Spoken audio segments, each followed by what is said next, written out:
I was reflecting last night about yesterday's episode, and my thought process is just because I think I should be doing something does not mean I think everybody else should be doing what I'm doing for me. I also have been reflecting, and my thinking is always based on principles. And while I don't believe the principle applies the exact same to everyone, I do believe the principle does apply to everyone. Next Level Nation, today for episode number 2236, we are doing a part 2 on the 3 beliefs about life, because I feel like while that wasn't the most pick a topic and go deep on these are the 3 lessons, these are the 5 lessons, whatever, I think that type of conversation, I mean, I love those because that's why this got started in the first place. And when we have conversations like that, I reflect on it and I think, okay, if I could go back and say something in a different way, or if I could go deeper on something, what would I come up with? And that's what jumped off the page. I think you and I are different in the fact that I don't think the way I live life is the way everybody should live life. That is my thesis. I don't think that. I don't know why. Maybe because I know how hard it's been for me to live my life this way, and I don't expect other people to do it.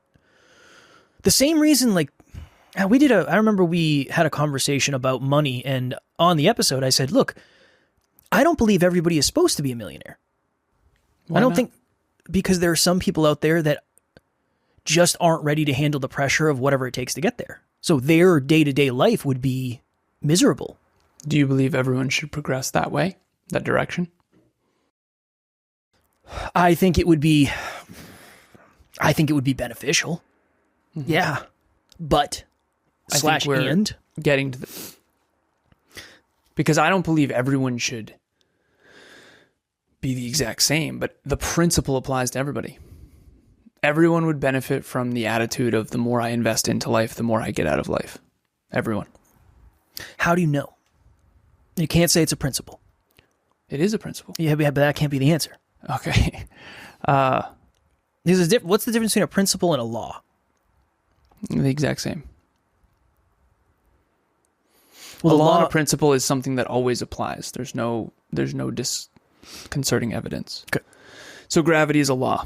9.8 meters per second squared. No matter where you are on planet Earth, that applies. And there's no exceptions to that rule. And this principle of you will get more out of life if you invest more into it is a law. How do you know? You had to know that was coming. Well, Newton's third law is every action has an equal and opposite reaction. So if I contribute more will come back to me. It's just not in the form of tangible things.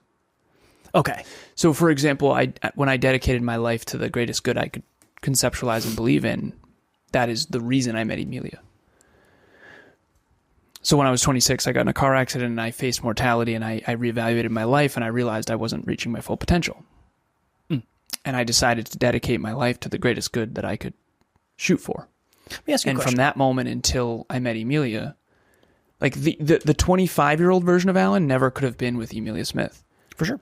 So she came into my life as a byproduct of something way deeper and something way bigger. And that's one of the things that I think is hard for me is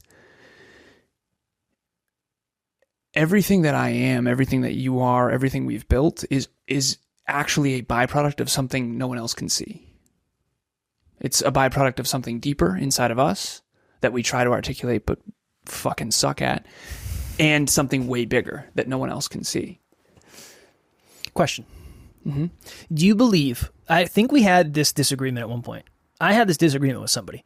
Do you believe everybody is doing the best they can? No. Okay, same. Not. Same. Yeah. No fucking chance. I don't believe everybody's doing the best they can with I what don't even they believe have. I am. Well, if you did believe I believe you were, I'm putting in more effort than others, though, for sure. If you did believe you were doing all you could with all you had, would you believe other people were too? Or no? No. I'm in agreement with that. No one's maxing out. No, but not even. I don't remember where it was, but I saw something along the lines of like, everybody's doing the best they can. No, they're not. I understand not, and neither am I. circumstantially what is trying to be said with that, but I don't agree with that at all. That's why I'm so disappointed in us all the time, because we're not maxed out. We're so much better than this. And I also understand why you talking to somebody who has lower self-belief, that they would never resonate with that. So it is both sides of the equation, but it's not, depending on where you are, you can't just jump from one side to the other. You know? Yeah, I know. You can't jump from... You got to climb the ladder. It's next level, next level, next level. The temperature's got to warm up. Mm-hmm. Because if you go from you jump in a pile of snow and then you jump in the hot tub, it is too hot. It seems too hot. It's not actually. It's the same temperature on both ends, but it seems too hot. Mm-hmm.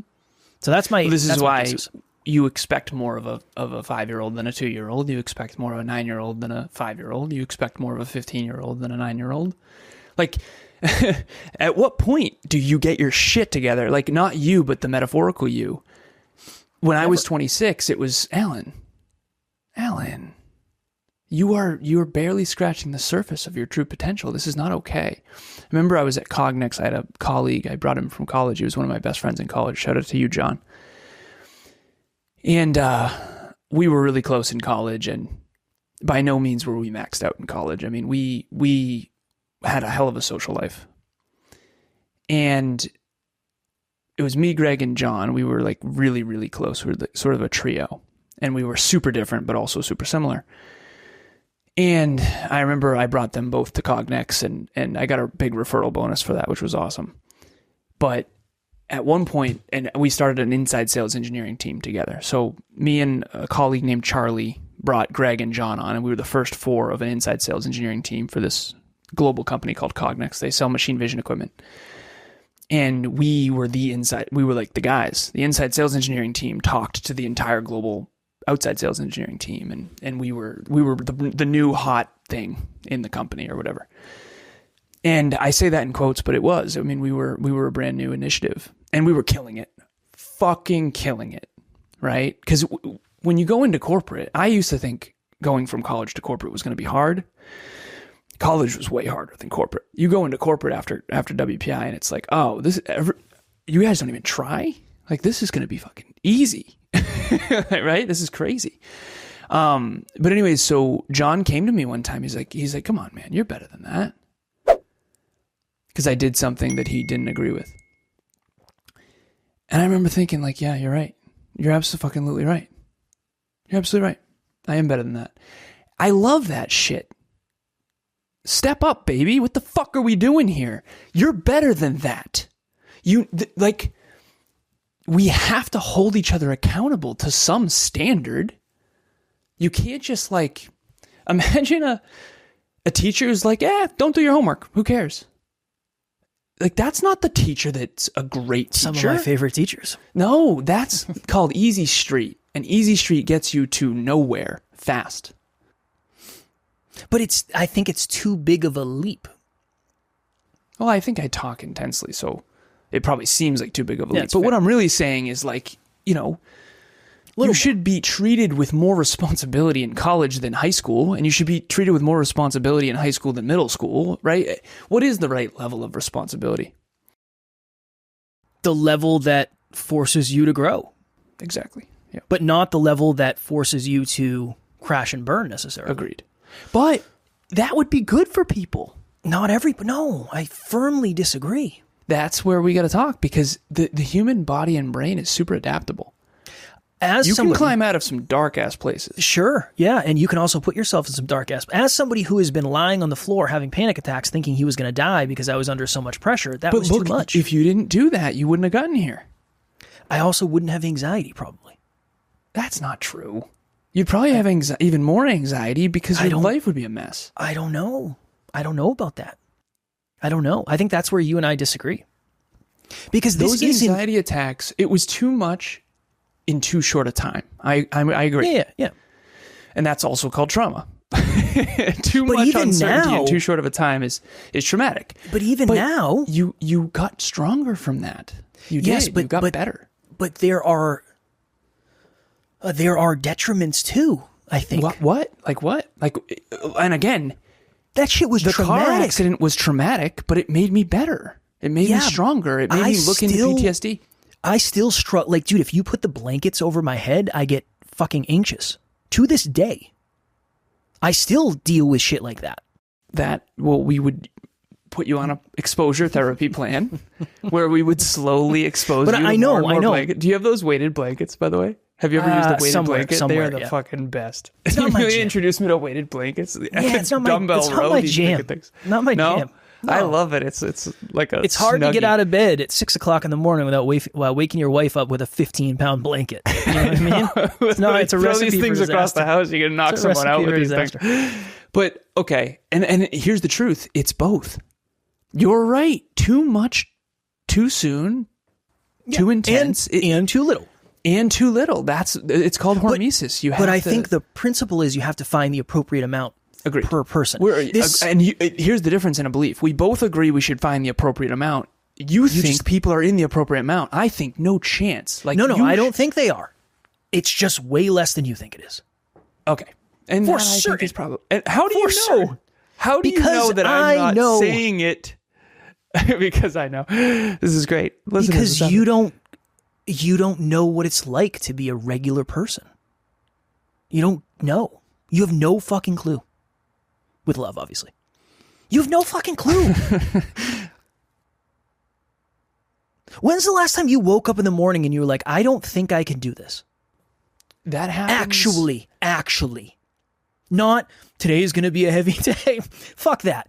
When's the last time you woke up and sat on the end of the bed and said, I don't think I'm capable of fucking doing this?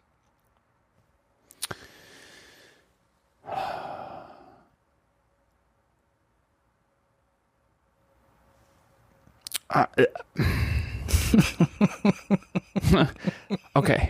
It was a cold summer morning. The reason my smile is happening is because, first of all, fuck you. I'm kidding. I'm joking. We're being playful. It's a duality.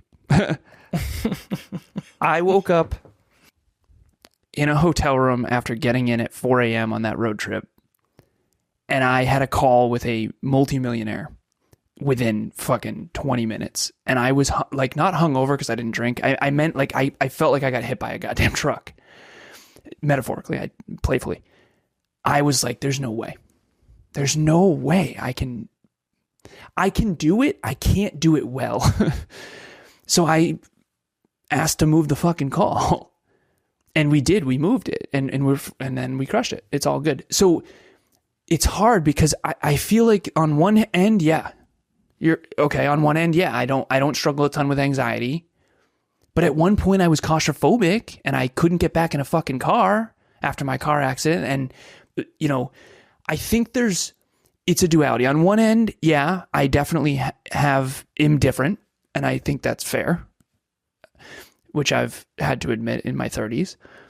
And you kind of take away a lot of the fucking work I've done to become this guy. Like, I was not always this guy, So it's this weird thing where it's like, yeah, I do feel like I was always different. That's fair. Okay? Than the statistical norm. Normal, average, ordinary, that shit was never for me in any way.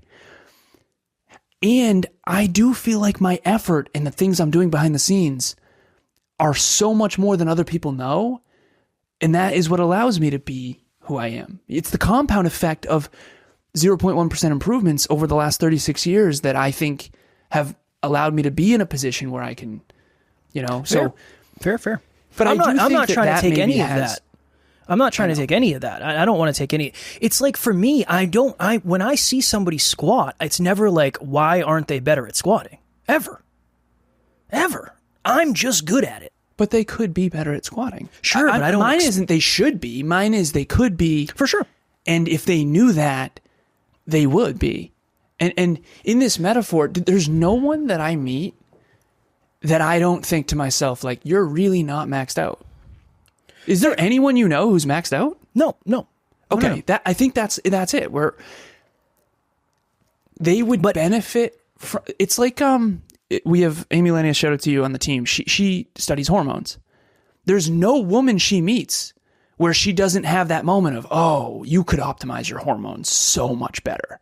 That's just it. When you know so much, and as pretentious as that comes off, it's very hard for you not to see people's potential. I just see so much potential, and I see so much wasted potential. And that's just, it's very hard for me.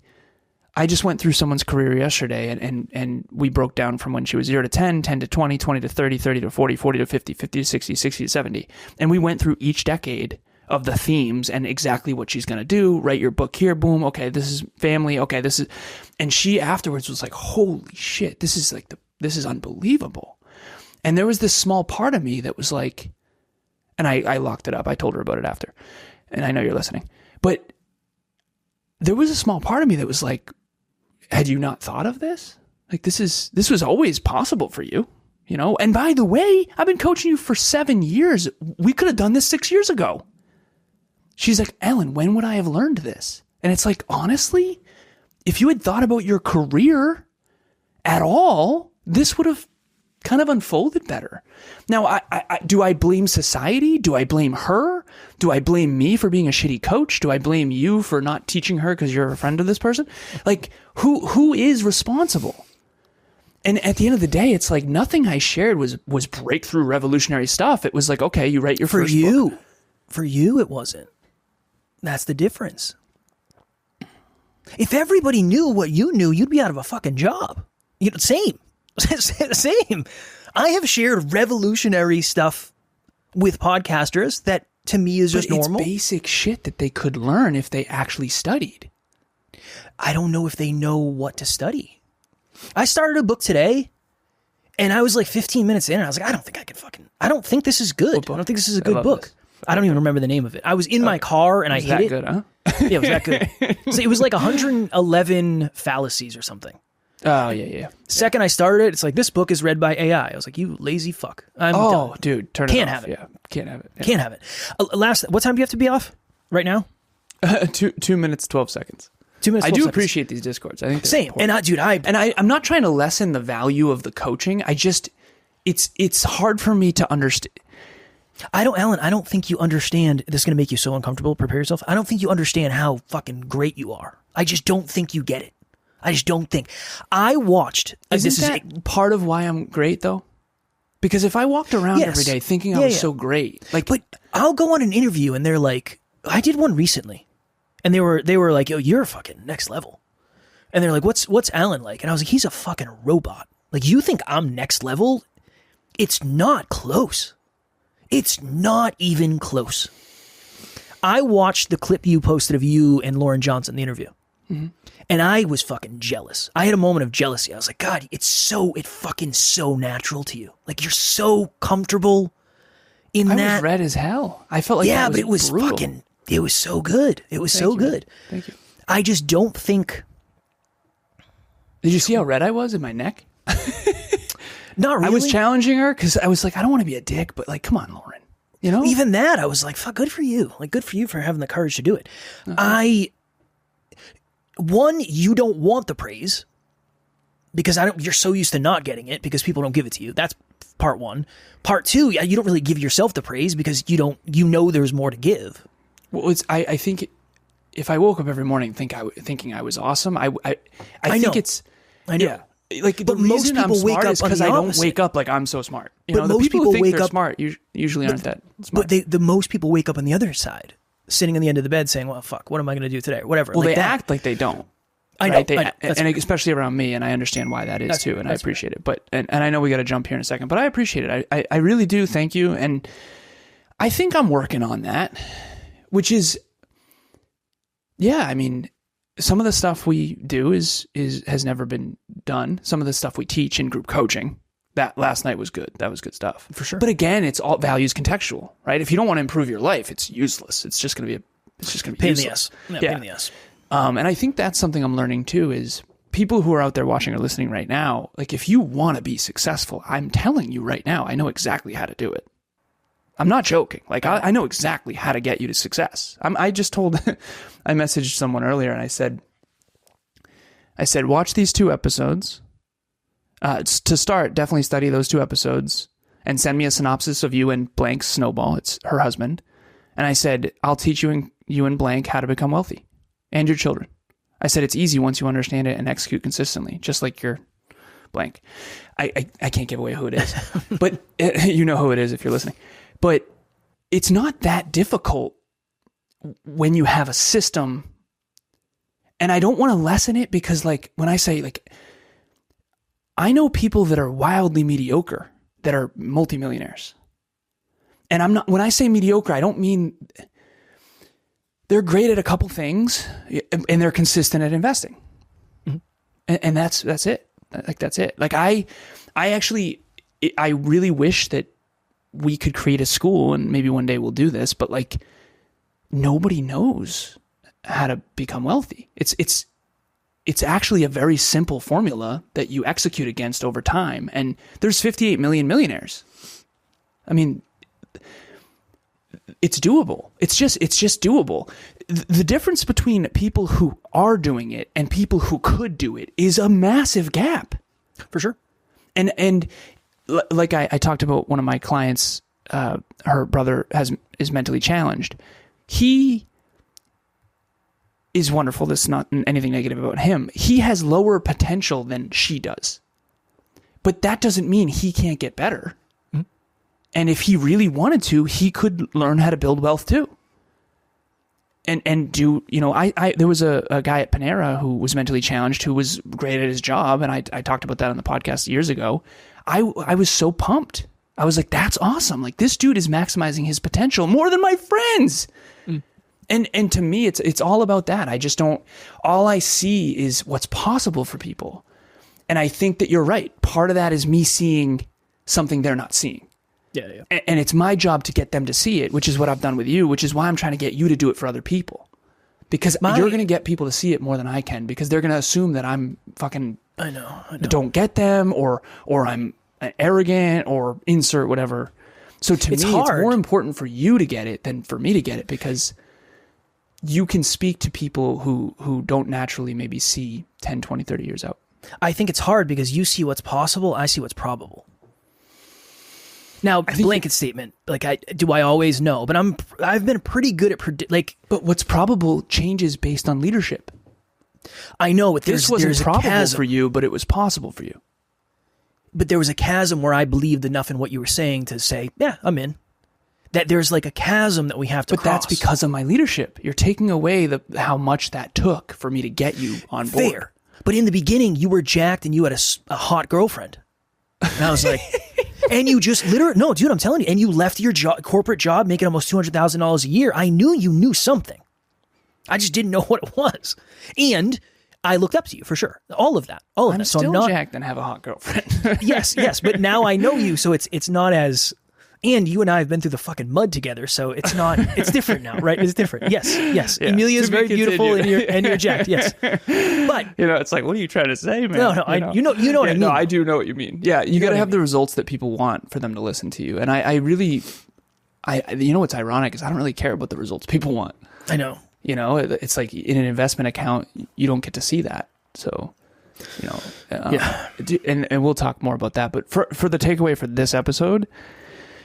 What's possible and what's probable are very different. Very different. And the gap is leadership. That is the truth. The gap is leadership. The gap is mentors and teachers and educators and leadership. Like, dude, Emilia has improved me so much. Like, so much. I was 1/10 of the man that I am now from meeting her. And that's the truth. That, like, mathematically, that's accurate. And she could have done a better job leading me, I think, but she's getting better and better and better at leadership. So to me, it's leading leaders. And if you're a listener, you can be a better parent. You can be a better wife. You can be a better husband. You can be a better person. And you need to be in order for the world to be a better place. Like, I'll never not fight for that. Like, that to me, that's like, I'm just asking people to give a little more effort and give a little more attention and a little more conscientiousness. And even with Lauren, I was challenging her on the episode, like, Lauren, like, she has like 10 clients. She could have 30 easily. Now, I get it. She's got 2 kids. She wants to, do her thing, but she's not maxed out. And I called her out for that behind the scenes. Like, Lauren, you're kind of coast mode. Like, what are we doing here? You know, you can jack this up a bit, right? And you can tell she wants to. If you listen to the interview, we'll put it in the show notes. Production team, please put the interview in the show notes. You can tell Lauren isn't maxed out. She's got a ton of potential just sitting there waiting to be ignited by a leader who challenges her and who cares enough to actually challenge her, even though he's read the whole damn time. God, we could do this episode all day. Also, that was Fudge's butt for anybody who saw that on YouTube. That was a little Fudge action. That was a little Fudge. It's time to eat. So he's I'll be right with you, sir. All right. Anything quickly before we wrap up? I know you're going to be late man. for your next meeting. I appreciate it. Thank you for the kind words. Always. All right. Book club every single Saturday, 12:30 Eastern time. The next monthly masterclass is next Thursday. So if you're listening to this, it's Thursday. Next Thursday, the first Thursday of the month, is the masterclass. Is that correct? Yeah. Yep. Boom. We'll have the link in the show notes for that. As always, we love you. We appreciate you. Grateful for each and every one of you. And if you are as committed as you say you are to getting to the next level, make sure you tune in tomorrow because we will be here every single day to help you get there. Keep reaching for your full potential or else. Next Level Nation. I'm joking.